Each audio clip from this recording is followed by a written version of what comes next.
In this video, I'm going to talk about the signs of emotional manipulation.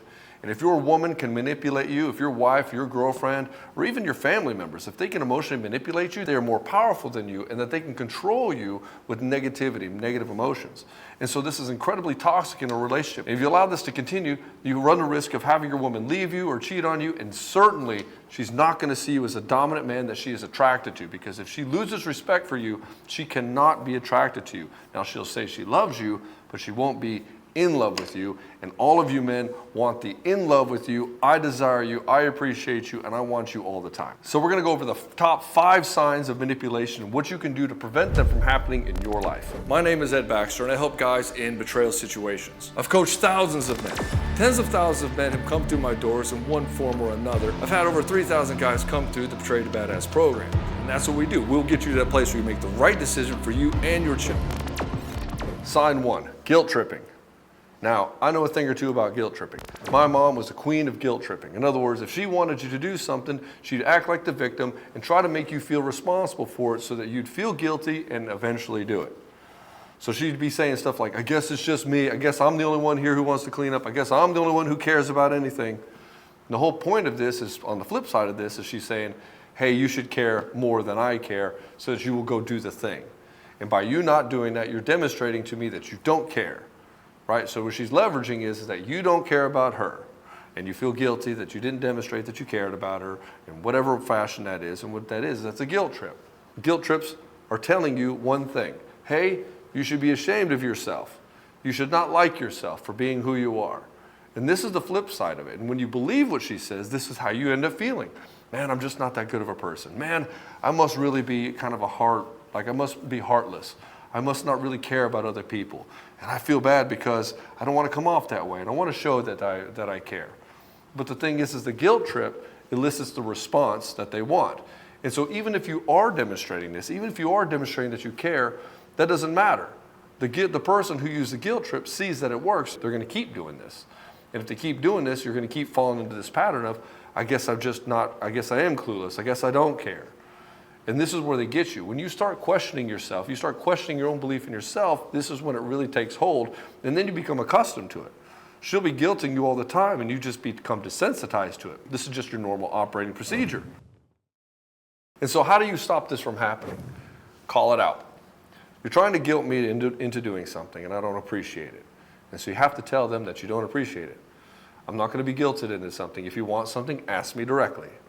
And so go to the place. You have to walk into the collision. Anytime you're dealing with a manipulator, you have to walk into the collision. And don't expect the manipulator to agree with you. If the person shows you their cards, the game is up. They'll always say, I don't know what you're talking about. And then they'll double down on their delusion of what they're trying to do. And so just be aware that the manipulator is not going to give up their cards very easily. And typically, the response of the nice guy to manipulative behavior is passive aggressiveness. Well, I'm just not going to do it. I'm just going to take forever to do whatever needs to be done. I'm going to tell her I'm going to do it, and then I'll just never get around to doing it. And so this is how you'll try to defend yourself against manipulation. By guilt tripping is you'll just pretend like you didn't know. And then when she calls you out on it, you'll say, no, I meant to get around to it. I meant to. And so we have 2 people manipulating the situation. We have the guilt tripper and the passive aggressive person. And the passive-aggressive person drives the guilt trippers insane by saying, well, you guess you don't really care because you never got around to it. It's like, well, I was about to get around to it and leave me alone. And so what you have to do is, instead of being passive-aggressive and avoiding conflict, you have to dive right into the collision. Collisions are healthy in a relationship as long as they make progress and they make something change. They're not healthy if you're just going into the collision just to hurt the other person and to be on top and playing this game of power and control. Now, make no mistake, all manipulation is a game of power and control. The second one is gaslighting.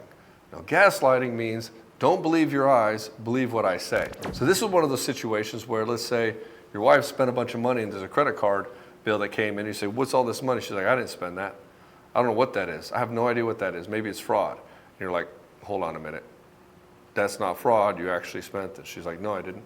Or what ends up happening is, and oftentimes this is the case when we come across guys whose wives have cheated on them in the Broken to Badass program, you'll find text messages of her sexting another guy, and she'll say, I don't know what you're talking about. He'll have the proof in hand, and she will deny it. And so guys often think, hey, I just need more proof to try to see if this woman is actually cheating on me. Even though all the signs are pointing to it, he just wants the proof. And I'm like, dude, you don't need the proof. You don't need the proof. All you need to do is see how her behavior is. He's like, well, I don't know if she's cheating on me. Yeah, but what we do know is she's gone for hours. She doesn't respond to your text. She doesn't be open and honest about what she's doing. You find out that she's lying to you about little things all the time. So it doesn't even matter if she's cheating. What we do know is you're dealing with somebody who's lying and manipulating to you all the time. And that's not a relationship where you're relating to each other. Namely, she's not relating to you. So how is that a relationship? That's the whole point of a relationship, to relate to each other. It's in the fucking word. And so we only need to know that and just address that problem. If you address that problem, the cheating problem goes away. Why? Because we're dealing with the situation of that. And so a hallmark of gaslighting is they're going to say stuff like, you're crazy, you're imagining things, you're delusional, or you're too sensitive. So what she'll do is she'll call you names and belittle you and all this stuff, or she'll make a joke that has 90% like a cutting remark, and she'll say, it's just a joke. You can always tell because they go, oh, in the joke. It's just a joke. Anytime somebody's doing that, they're gaslighting the hell out of you. Then they'll say, you're just too sensitive. It's just a joke. It's like, no, you're a fucking asshole, and I don't appreciate it. You're acting like this, and I don't appreciate these kind of comments. I don't appreciate these kind of jokes. And so what ends up happening, if you keep believing the gaslighting, you'll start doubting yourself. You'll start thinking that you're crazy. You'll be like, am I just crazy? Am I just imagining things? Did she really not say that? My ex-wife used to do this all the time. She'd come back and say, no, I definitely said this. And I'm like, I don't know. She didn't say this at all. I would have remembered if she said something that important. She's like, I totally said it. And she would do this all the time. And she'd gaslight me on just little things, thinking that she said something because what she wanted to do is be right. What she wanted to do is she wanted to have said that at the time, but she didn't remember it, and so she would do this. She'd tell me that she did not have to call her out on it, and she would never admit it, which means that we never got anywhere in the relationship because we got somebody in the relationship who's willing to lie, who's willing to not be vulnerable, who's not willing to really connect with me on a deep level. They just want to be right. They just want the power and control. And so if you're in a relationship like this, you're going to have a lot of gaslighting. You're going to have a lot of guilting and shaming and lying. And it's not going to work out. If you try to confront the manipulator and they won't show you their hand and they keep doing this, and then you keep progressing in a relationship and you keep being with them, that's on you. I'm hoping this person will change when it's obvious that they won't. Not only is it obvious that they won't, but they're playing a different game. You're playing a game of love and understanding, and they're playing a game of power and control. This is why your arguments go around and around and around forever. It's like we never get to the bottom of anything. Well, of course not, because you're trying to play this game of understanding, and she's trying to play this game of, can I wear him down so he'll get off my back? Can I wear him down so I can get what I want? And so they're not really trying to relate to you. And this is why you can't be with the manipulator, because they don't want to relate to you. They just want what they want, and they see you as a means to get it. And if you try to do something that goes against it, they're just going to beat you down and deflect and shame and guilt you and manipulate you in every way possible. And one of the ways that they'll do this is, point number 3, they'll withhold affection. They'll do what I call the freeze out. So let's say that your wife is doing something and you call attention to it, and then she gets really upset, and then she deflects by blaming everything on you, and somehow you come out of there going like, we argued about her buying this $15 thing on Amazon for 3 hours and somehow I'm the asshole. Or I went and looked into her phone and found out she was cheating on me, but somehow I'm the asshole because I snooped. It's like, hold on a minute, something is off here. One of these things is not like the other. One of these things just doesn't belong. And so she'll deflect and then she'll withhold affection. And then you, if you're in approval-seeking nice guy behavior, you have the nice guy syndrome, you're going to feel off. As long as she's pulling away from you, you're going to feel like it's your fault. And so oftentimes in this place, she'll withhold affection until she gets one thing, compliance. And compliance looks like this. You're the first one to say, hey, baby, I'm sorry, even when you're not wrong. Even when she refuses to apologize and own up to the fact that she did something.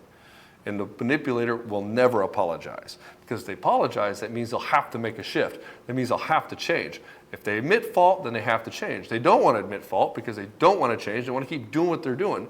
And they want to just be able to do it forever. When you bring it up, they're going to deflect, shame, guilt, gaslight, withhold affection, and do whatever is necessary to get you back into compliance.